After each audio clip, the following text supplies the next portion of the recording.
Shavua Tov, everyone. This week we're beginning to learn the Torah portion called Tazria.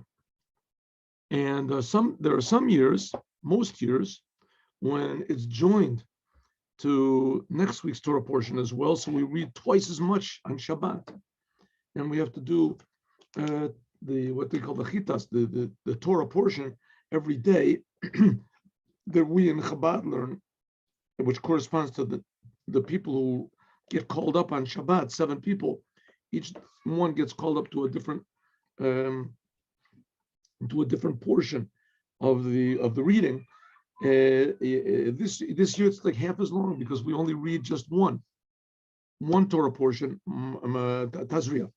Sometimes we read Tazria Matzorah, but here we have Tazria, so it's a little bit shorter. But nevertheless, the subject is the same, and that is mainly the impurity of Tzorat, which we talked about it in the morning class.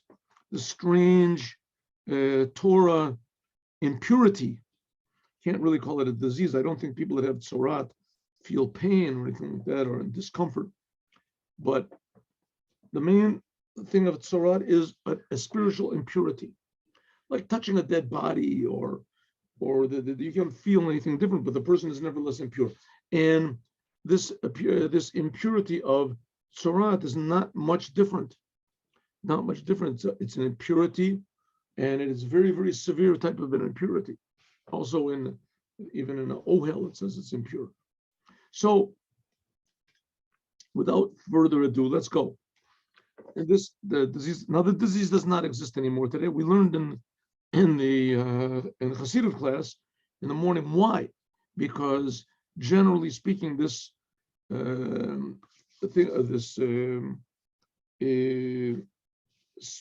disease, if you want to call it, of Tzorat, comes to show a person that he is partially impure, externally, something wrong, and he has to fix it up. And nowadays, there's no such thing as a person being only external. Everybody has something internal, a little bit wrong with him. That's what he said. That's what he said in the morning. But we'll learn that also this Tzorat comes from a lot of different causes as well as just being a sign of something very, very external and very superficial, but nevertheless impure in a person that he has to fix up. It says in many places, especially next week's Torah portion, we'll learn that it comes mainly from damaging speech. When you speak damagingly, slander, or even if you say true things about a person. Slander, I think, is usually untrue. But even if you say true things about people, but they are with the ability and the intention to damage it. Like you say, oh, look how rich that man is, or look how successful he is, etc. And your intention is of jealousy. That's also called what's called lashon hora, and that was one of the causes of this Tzorat. Nowadays, it's very difficult to find a person that's not in at least some way transgressing that. Somebody, you get mad at somebody, you get just throw out a casual, negative word, about wow, that person is really stupid. What a terrible thing is. Don't go to that store. He's really, crooked. Something like that. There's very detailed laws of what's called lashon hora. Very famous book called Chafetz Chaim, the Chafetz Chaim, and he wrote this book, Rabbi Meir HaKohen, and he wrote a book called Chafetz Chaim. He was even nicknamed by that because of this. He also wrote a book called the Mishnah Brura, but he's called the Chafetz Chaim because that's the thing. That's a very, very damaging thing, is speaking bad language about other people. But in the Gemara, it says there's other causes also. There's other causes, various different sins, which we don't have to go into what they are, but nevertheless, there's many causes. All of them are doing bad things. A person does bad things or says bad things, as even thinking bad things can also cause this strange disease. So let's go. Okay, maybe even more strange, and we're going to talk about this. There's the Kli Ykar. He's going to take note of this, that the Torah, even though these two Torah portions speak almost exclusively about this this condition, this spiritual impurity condition called Tzorat or Matzora. The person is called Matzora, the disease is called Tzorat. But here it starts off with a very strange note. And what is the strange note? Look at this here. God spoke to Moses to say, Daber b'nei Israel, speak to the Jewish people, and more and say to them, Isha ki Tazria, a woman, when she gives seed, v'yolda zachar. Simple meaning is a woman that gives birth. And she gives birth to a male. Of course, this seems a bit redundant if she gives seed, so she gives birth, obviously. So they want to say, learn from this, that if a woman gives seed first, that if her egg comes before the male's semen, then it'll give birth to a male. There's different interpretations of what this means, but nevertheless, that's what it is. If the woman, she is the dominant figure here, her egg comes before, if she gives first, her seed comes first, Yolda Zachar, then the resultant child will be a male. V'tama shivas yomim, and she'll be impure for 7 days. Kemei nidas devota tidma, like the days of her impurity, her flow of blood, she will be impure.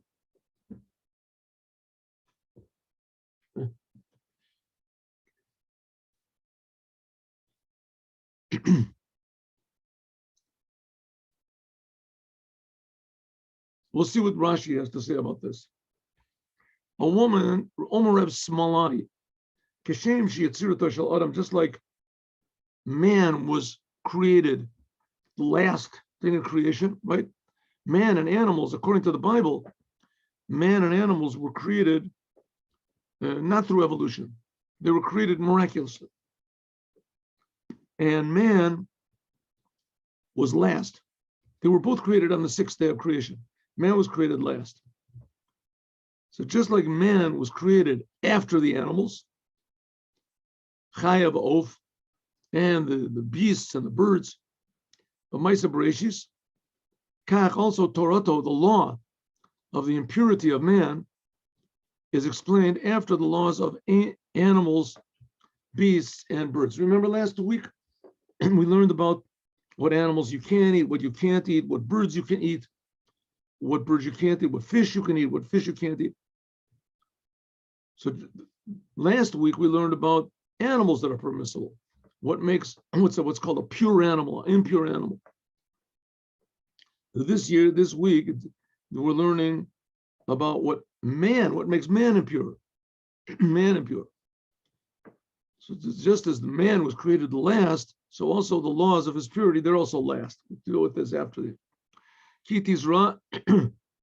This includes if she gives birth to seed. This implies even if she gives birth to a child that is, or whatever comes out, it doesn't look like a child. It looks like some sort of seed or something. Nevertheless, if it comes out in a way of birth, even though it doesn't look human, nevertheless the mother is impure from this giving birth. Just like the days of her nida, of her flowing impurity, she's impure. It says Keseder in the order Kala Tumat Amar Benida, like in the order of the impurity which was said in nida. Nida is when a woman has an emission of blood. Emission of blood usually once a month. She's also impure. Mitumas, Leida. Even if she gives birth without any blood, if that's possible. It's called niftach hakever, that's what it's called. Without any blood. Devota. What's devota? Dava means that it flows out of her body. Also, dava, madva means sickness. She'eni shero adam. Usually a woman only sees blood. The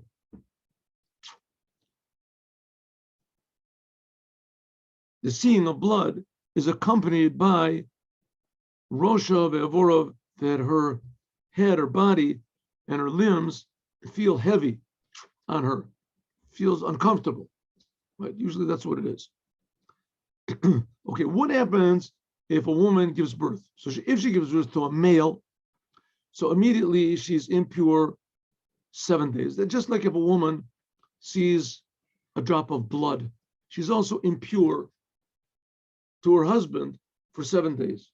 We're speaking over here also, in addition to being impure for the holy temple, we'll see in a moment, but she's impure for her husband, and she can't have relations with her husband if she sees a drop of blood.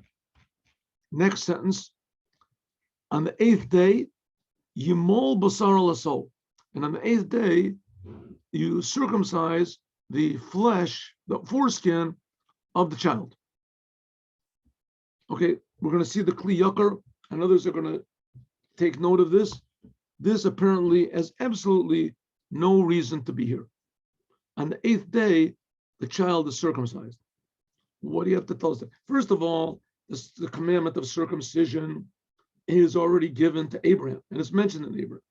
And we're going to learn from a book called Mitzvot Hashem, and he there lists all of the commandments, 613 commandments that were given, and he lists the commandment of circumcision back then was given to Abraham.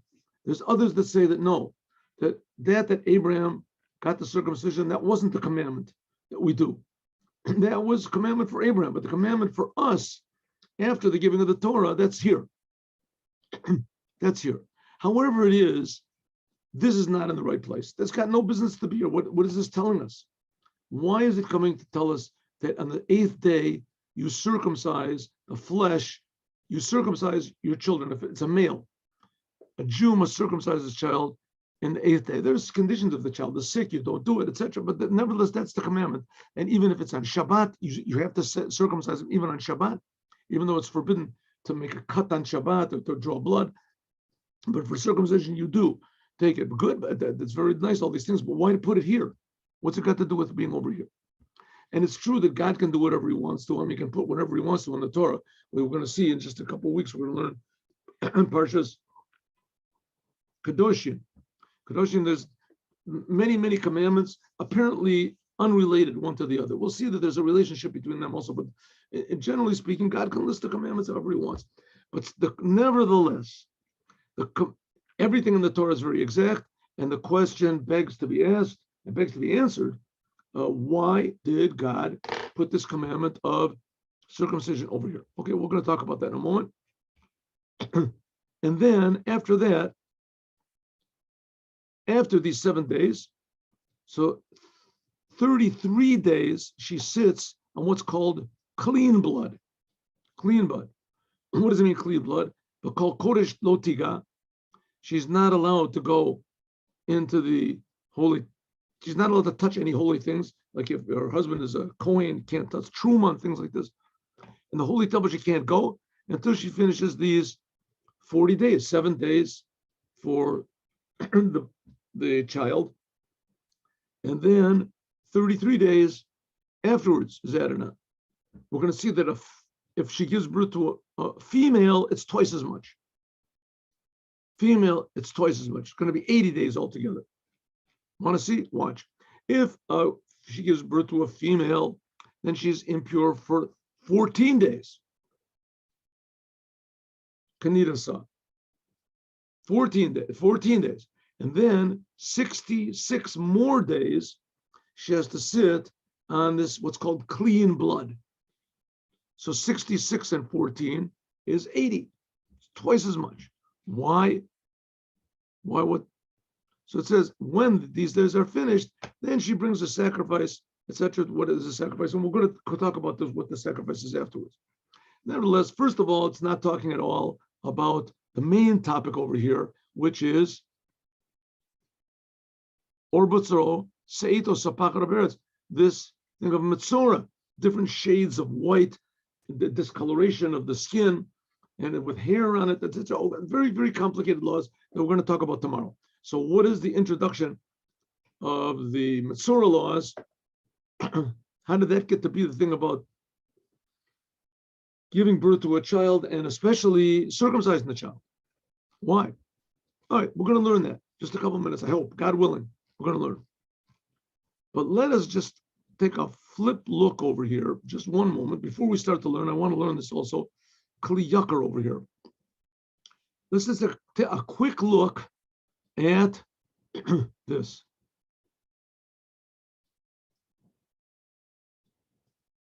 We learned this last time also. Parshas Tazria. And this is this book we had before. We learned from Mitzvot Hashem, the commandments of God. That's what I was talking to you about. And interestingly enough, here he does not list circumcision as being commanded here. Rather, if you look back in the beginning of this book, you'll see that in Parshas Lech Lecha, where God gave the commandment to Abraham, there is the commandment for Brit Milah. Okay, good. Nevertheless, there is the commandment, and here we go. Let's just go through the commandments, the first few commandments quickly, and then we're going to go back with God's help and learn from the Kli Ykar. There we are, good. First commandment, positive commandment. Hayoledet, that a woman gives birth, is impure. Impure. How impure? That's what it says, that if a woman gives birth to a male, she's impure 7 days. And then after that, she has 33 more days.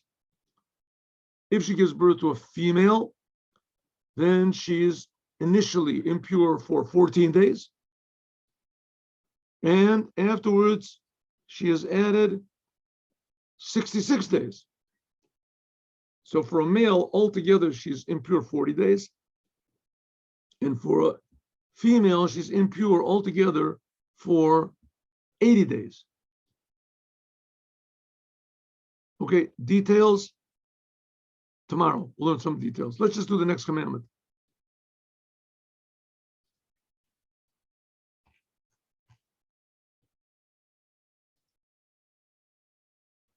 Negative commandment. What happened? What? We didn't go further. Okay, here we go. Hey, there we go. Sorry, I just made it bigger. I see. I made a mistake. Okay. Set it 1 minute. 1 minute.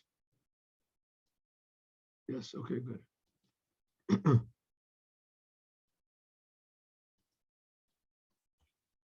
Next commandment. Negative commandment. What's going on? I see my mistake. Here we go. Next commandment.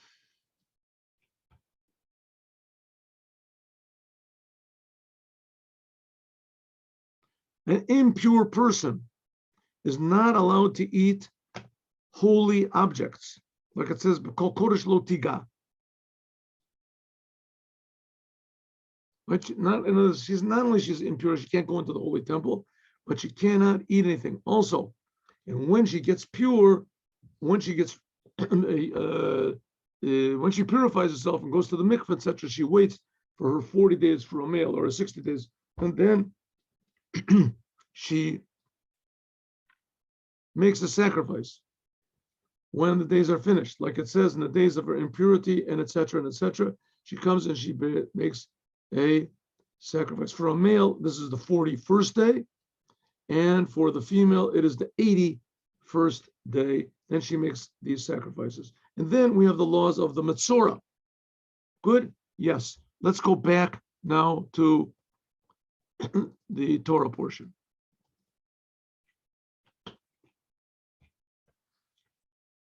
Let's learn the Kli Ykar.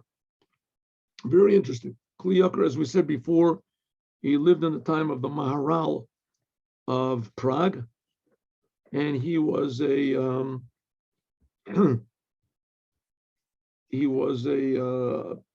pupil and also an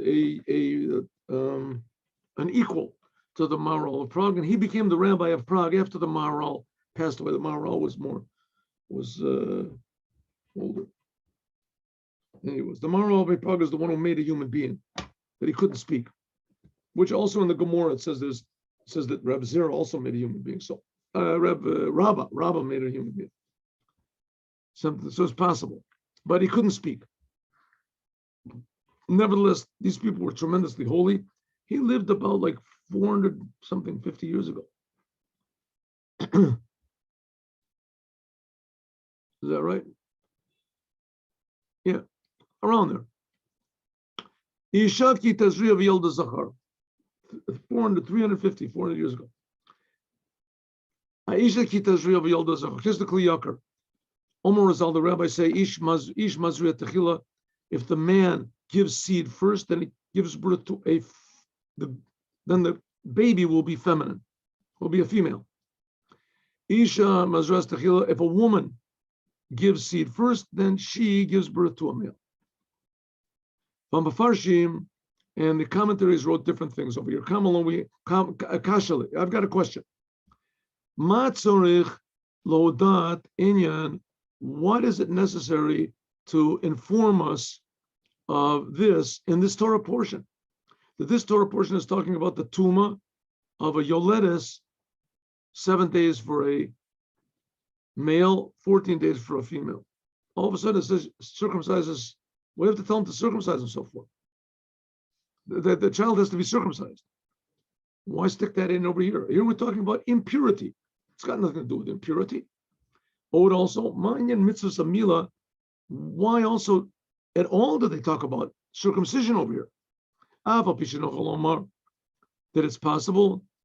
They give a reason why it was the Mishmila was saying in the 8th day is in order that maybe it shouldn't be that everyone is happy and the mother and the father, they have to separate themselves from each other.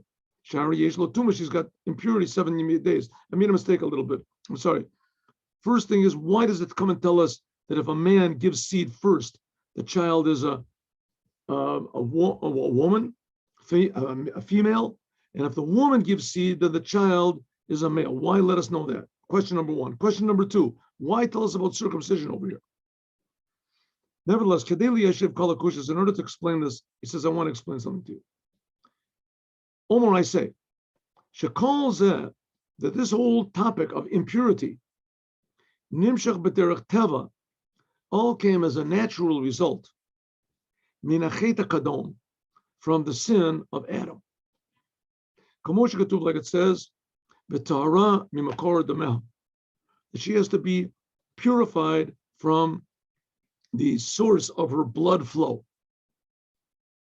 What's that got to do with Adam? That the woman has menstruation has something to do with the sin of Adam.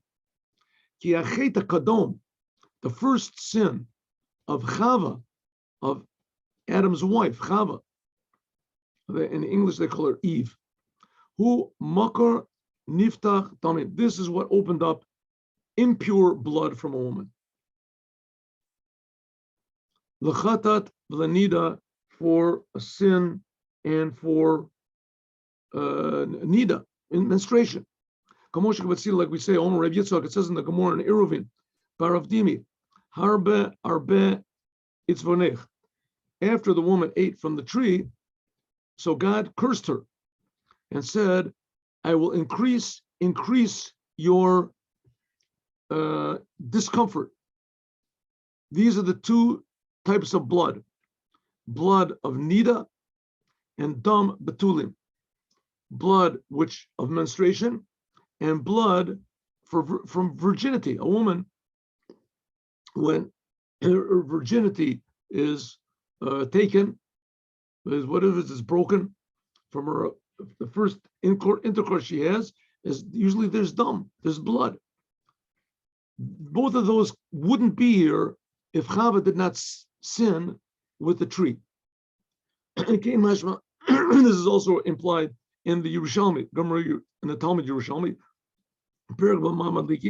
Shechet Shel Chava, the sin of Chava, Hayamakar Dam Nida, is the source of the blood of menstruation. Lokach, therefore, Ne'emar, it says v'tar memikor dorel. Therefore, it says that after the woman goes through this process, she will be purified from the source of her blood. What is the source of her blood? The source of her blood is the sin from Eve. Because all women have to be purified from this first sin, asher mimenu, that from it nisra came impurity and zehuma, and what do you want to call it? Another word for impurity in the world. And it caused all the children that would be born, all the women give birth, they would be clean, they would be impure 7 days. Because if Adam would not have sinned, he would be like an angel of God, above the 7 planets.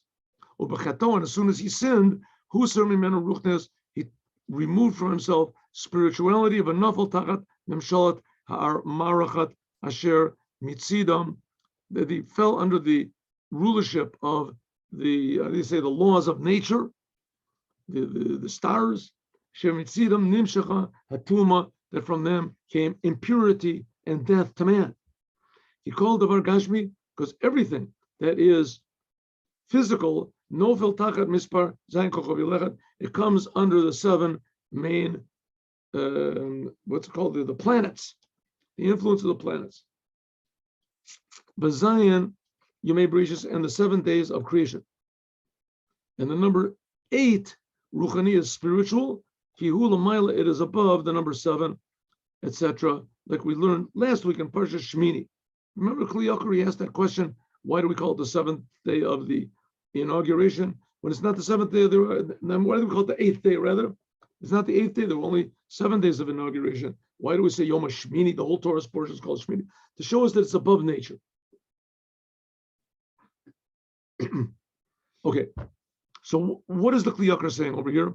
The Kli Ykar is saying that this whole idea of blood coming from a woman, and therefore she has to refine, purify herself, this comes as a result of the sin of, what do you call it, the original sin. Okay, now let's get into this business. What is the original sin? First of all, if there would not be an original sin, there wouldn't be any death in the world. Man was just like it would be above even the angels, he would be. But there was the original. What's this original sin? What's going on over there? What do you expect from her? What type of original sin? How could Chava not have sinned? I mean, she didn't have any books to learn from or anything like that. So it says mainly what the original sin is a misdirected egotism. Misdirected egotism. Right? Everyone has hands. Hands. You have hands, 5 fingers. What do you do with your hands? Right? People take their hands. They could make a bomb. They can kill people. So maybe let's cut people's hands off so they don't kill each other with their hands. But that's ridiculous. You're taking away a whole person. What are you going to cripple everybody just because some people make bad choices? But on the other hand, if you did cripple everybody, then people wouldn't make bad choices with their hands, right? So maybe it's good. Of course, that's ridiculous. But a person that makes the wrong choices with his hands has to get punished. Adam made a wrong choice with his whole power of free will. God said to serve me, and Adam decided, I want to do what I want. Whatever I feel, that's what I want to do. And Chava tricked him into doing this, it says. But nevertheless, he knew what he was supposed to do, and he didn't. So he didn't. So therefore, this brought impurity into the world. Now we're going to get to the thing of the circumcision. And that's the reason that the woman is impure for 7 days. All this came because of the sin, the original sin, that from it came impurity into the male that's born also, the child. Because Ha'isha Mazras Techila says that if the woman, she's the dominant one, and her seed comes first, then she gives birth to a male. If so, and the fact that the woman, she was the dominant one, so to speak, her seed came first, so she's the main thing in a male.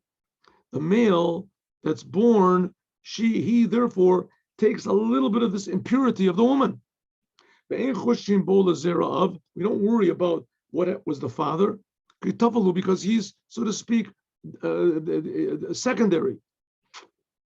He's secondary to if a boy child is born, then the father is is not dominant one, right? He's not the dominant. According to this, therefore, the male child that's born, he gets some of the impurity of his mother for 7 days. And that's the whole idea of the foreskin. Sheyesh bo tuma, that the foreskin is considered to be impure. Shahari, Omer Razal, the rabbis say, Haporish mina orla, kaporish mina kever. Says that a child, you separate the child from his foreskin, it's like separating the child from death. Okay, and therefore, Davka b'yom hashmini, therefore, on the 8th day, you circumcise the child. Why? Because the purification of his mother is also the same thing. Just like his mother is purified on the 7th day, also the child is also purified on the 7th day. Below tuma, and it can't be without below tuma zayin, but he has to have it minimum 7 days, like his mother. She is both tuma zayin, that she has 7 days of impurity. But then she becomes pure on the 8th day. So this whole business is very spiritual. So therefore, the male, the boy, he can be circumcised at 8 because he is finished with his impurity, and you can remove the foreskin, which is also considered to be impure. But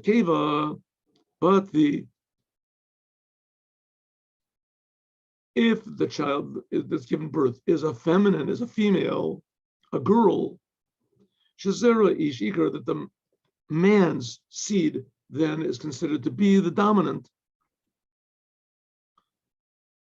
Shari ish mazriya techila, because it says if the man gives seed first, then it gives birth to a female.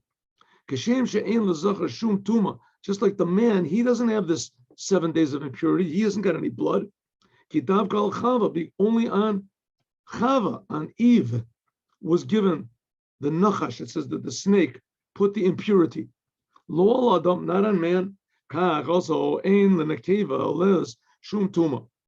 Therefore, the girl, the child, the girl child that's born. So because the male, her father was the dominant one, so the female child is not impure. Is not impure. There's no something that's comparable to circumcision he has to do. V'zet tov lahashiv aminim haomrim im zachar yutukan pasaras orla nekeva mamat tar. If you say they say if a man can be fixed up by removing his foreskin, and that's how he, so to speak, enters into total Judaism. What about a female? She hasn't got anything. So here you say the female doesn't have to, a girl child doesn't have to have anything because she is a result of her father. The father was not made impure to the degree that a woman was by the sin of the tree of knowledge.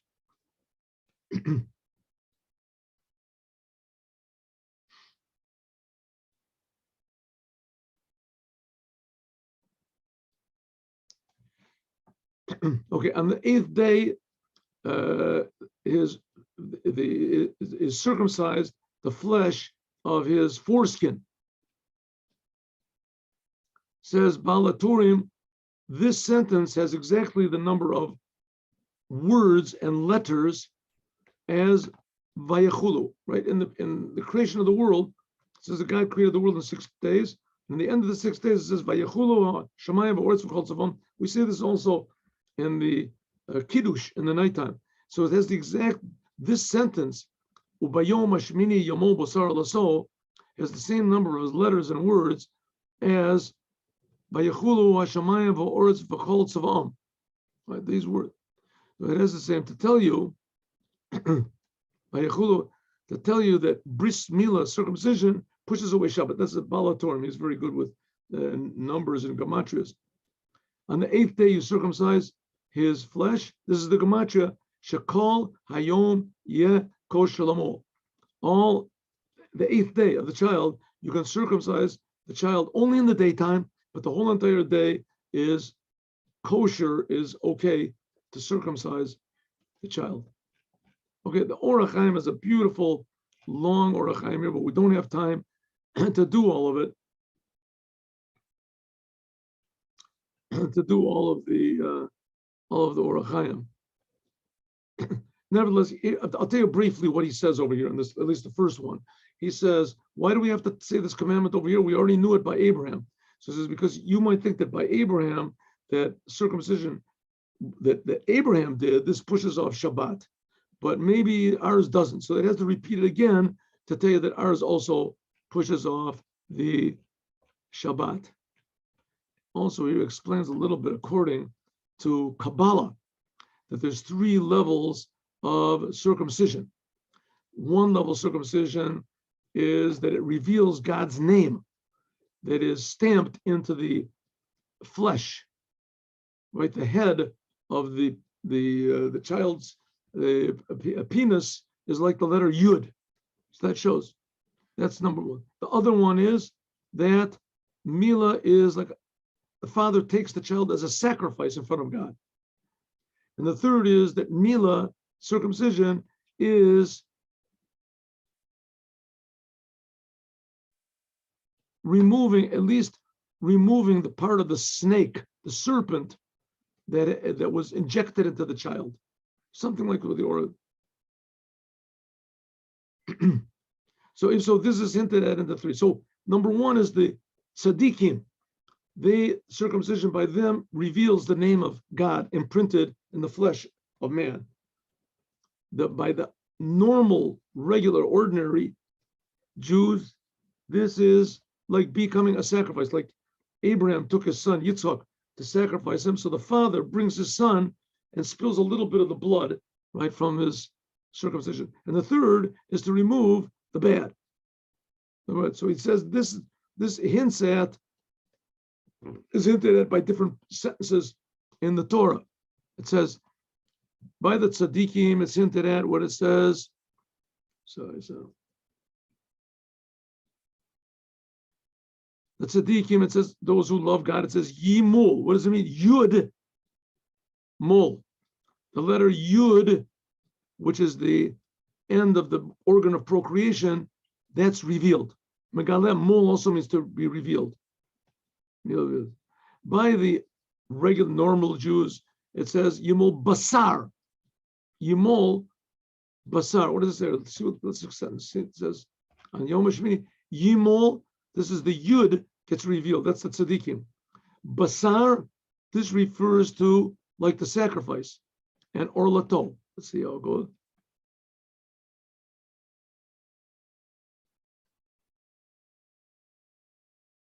I got the wrong one. It says, Basar.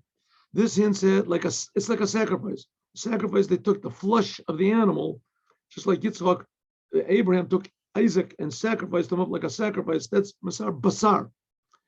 And the circumcision of just to remove the bad, that's called Orlato.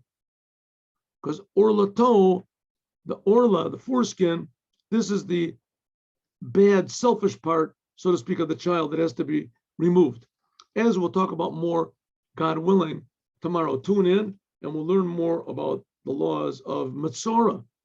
Today we learned about the laws of circumcision, at least a little bit, and how it's hinted at over here.